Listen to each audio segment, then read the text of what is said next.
Assalamualaikum warahmatullahi wabarakatuh. Kami dari kelompok 1 yang beranggotakan saya, Ananda Mutia, kemudian ada Siti Fatimah, Trisul Lastri, dan Zepira.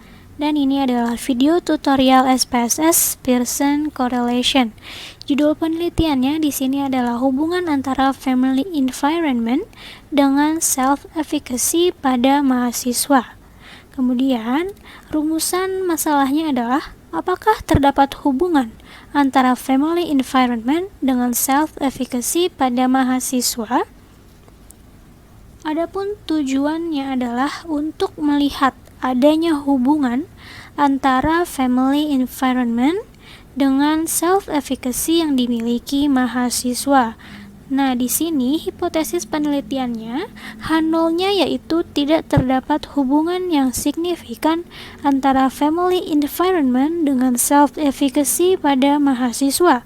HA-nya atau hipotesis alternatifnya adalah terdapat hubungan yang signifikan antara family environment dengan self-efficacy pada mahasiswa. Nah, untuk video tutorialnya, mari sama-sama kita simak videonya ya. Oke, pertama-tama di sini kita sudah punya data family environment dan data self-efficacy. Yang mana data yang berwarna merah ini nantinya akan kita reverse di SPSS. Pertama-tama kita copy seluruh data family environment dan data self-efficacy, kita copy.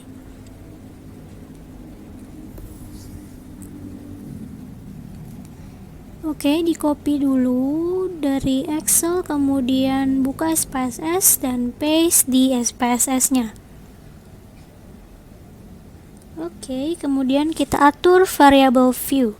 Di sini saya akan ganti variabelnya namanya FE dan SE. FE adalah family environment dan SE adalah self-efficacy. Oke, FE 3, FE 4, FE 5, 6, oke, FE 7, 8, FE 9, 10, dan FE 11. Kemudian self-efficacy menjadi SE. SE 1, SE 2, SE 3, SE 4, SE 5, SE 6, SE 7, SE 8, SE 9, dan SE 10. Kemudian desimalnya mau saya nolkan semuanya. 0, 0, 0, 0. Semuanya saya nolkan desimalnya. 0, 0, 0.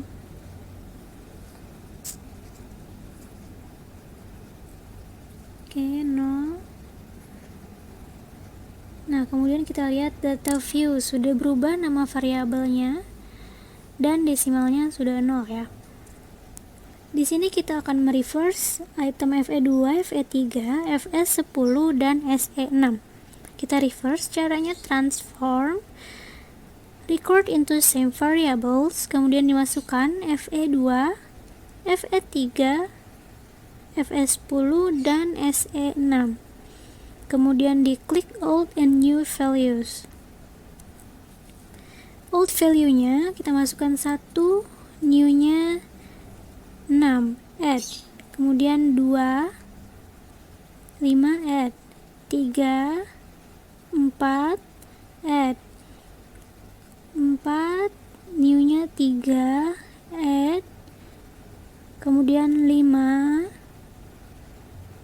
new-nya 2, dan 6, new value-nya 1. Oke, ini sudah old and new value-nya, kemudian klik continue. Oke. Oke, tidak usah disimpan, kemudian sudah berubah. Data sudah kita reverse. Kemudian selanjutnya kita akan menghitung total score. Pertama kita harus menambahkan nama variabelnya dulu, total score FE. Kita akan menghitung total score FE, di desimalnya juga saya nolkan. Kemudian caranya adalah data view, kemudian transform compute variable, masukkan target variabelnya yaitu total score FE. Kita masukkan FE ditambah FE2 ditambah FE3, kita masukkan FE4 ditambah FE5, FE6 ditambah FE7 ditambah FE8 tambah FE9 ditambah FE10 ditambah FE11. Oke, sudah. Semua FE sudah dimasukkan dan ini akan dijumlahkan untuk total skor FE, kemudian klik OK. Oke. Ya, sudah. Tidak usah di-save outputnya dan sudah muncul total skor FE. Setelah ini kita akan menghitung normalitas dari FE. Kita akan menguji normalitas dari FE, yaitu family environment. Caranya adalah analyze, kemudian descriptive statistic, explore.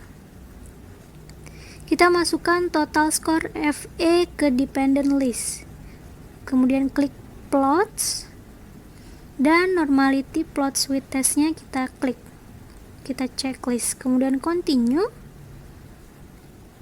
dan klik OK. Sudah keluar outputnya. Di sini table test of normality-nya kita lihat di Kolmogorov-Smirnov karena datanya lebih besar dari 50 karena datanya banyak. Jadi kita lihat yang Kolmogorov-Smirnov. Ini bisa kita copy ke Word atau ke PPT dan ini dia hasilnya uji normalitas dari family environment. Pada tabel Kolmogorov-Smirnov, signifikansinya yaitu 0,2, yang artinya lebih besar dari 0,05, maka H0 diterima, HA ditolak, dan artinya data FE terdistribusi normal. Selanjutnya kita akan melakukan uji normalitas pada variabel self-efficacy. Nah, yang pertama dilakukan adalah klik variabel lalu tambahkan total score SE pada variabel view.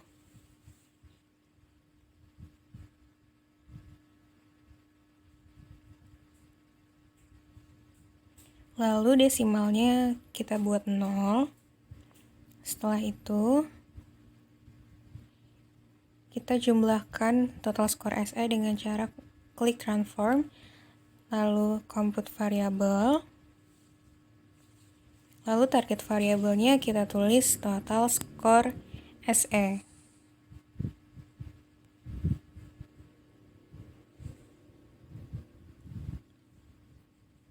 Lalu kita tambahkan dari SE1 sampai SE10.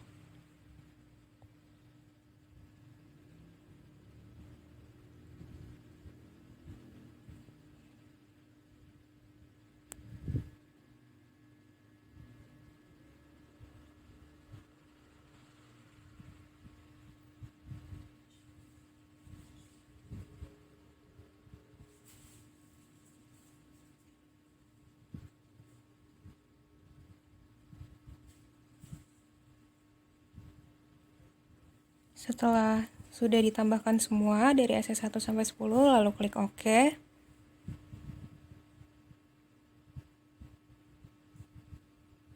Lalu klik OK lagi, maka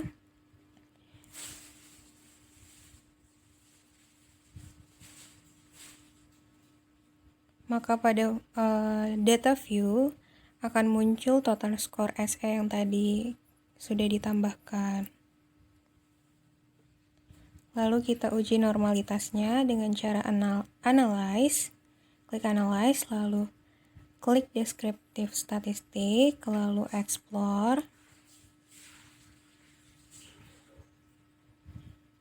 Lalu klik variabel yang ingin diuji normalitasnya, yaitu total score SE, lalu klik plot. Nah, di sini adalah bagian terpentingnya. Kalian harus mencentang normality plot with test.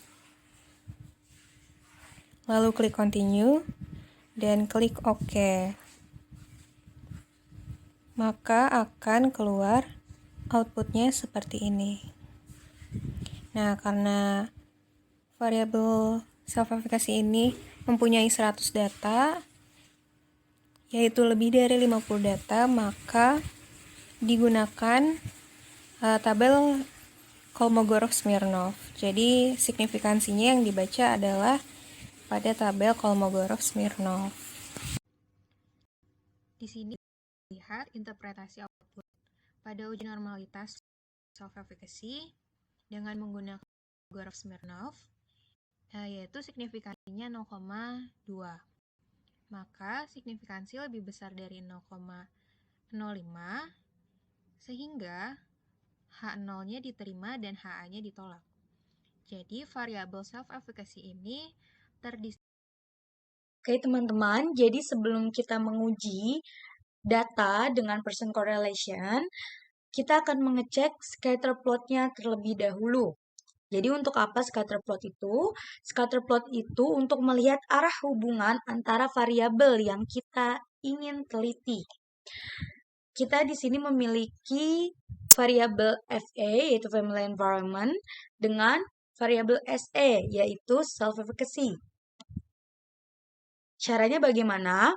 Pertama, kita pilih graphs di sini, lalu pilih pilihan paling atas, yaitu chart builder. Oke, lalu langsung akan muncul opsi seperti ini, layarnya akan berganti seperti ini. Yang pertama harus diubah adalah di bagian bawah sini. Teman-teman pilih galeri, lalu scatter atau dot, nanti pilihan-pilihan ini akan muncul. Jika di fitur SPSS yang teman-teman miliki itu mempunyai fitur Simple Scatter with Fitline, maka lebih baik menggunakan ini. Namun, jika tidak ada, maka teman-teman bisa menggunakan Simple Scatter. Karena di sini ada, maka akan digunakan Simple Scatter with Fitline. Diambil, lalu ditarik dan masukkan ke atas. Jika sudah, di sini ada variabel X dan ada variabel Y. Variabel X dan variabel Y, teman-teman. Variabel X dan variabel Y. Untuk IV, independent variable, itu dimasukkan ke dalam variabel X. Di sini IV kita itu FA. Jadi kita tarik, kita masukkan ke dalam variabel X. Lalu untuk variabel Y, yaitu variabel div-nya atau dependent variable. Di sini karena SE-nya div, maka SE kita tarik dan kita letakkan di variabel Y. Jika sudah, maka teman-teman bisa langsung klik OK. Maka hasilnya akan muncul pada output dan bisa di-copy ke dalam bentuk Word. Sekarang kita ke interpretasi hasilnya, teman-teman. Di sini, aku udah copy tadi hasilnya. Jika dilihat dari persebaran datanya, maka persebaran data itu terlalu luas dan melebar. Jadi tidak terletak pada satu garis, tidak membentuk satu garis yang utuh, teman-teman. Jadi ada yang di atas, ada yang di bawah, jadi terlalu menyebar, sangat luas. Maka dapat disimpulkan bahwa antara variabel FE dengan variabel SE itu tidak berkorelasi. Yang artinya, apabila variabel FE menurun ataupun meningkat, maka variabel SE-nya tidak akan terpengaruh. Begitupun sebaliknya.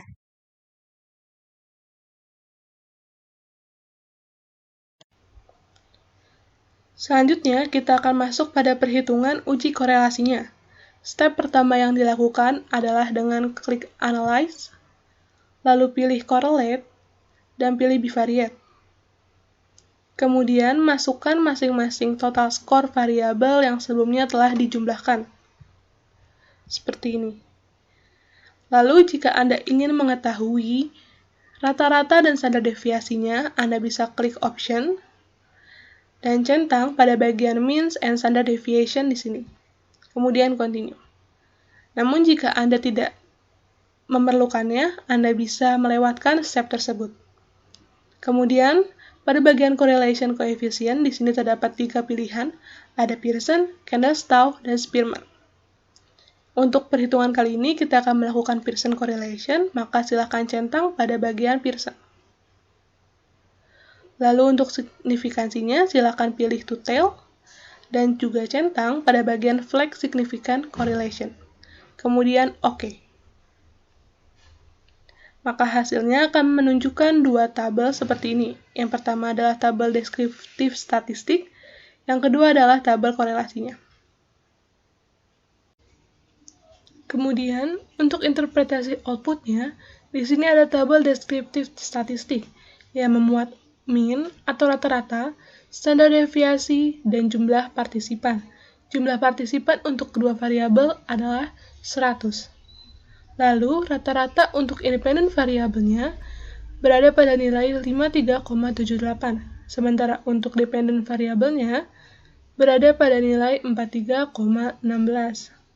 Dan standar deviasinya untuk independen variabelnya adalah 7,231, sementara untuk dependen variabelnya adalah 8,734.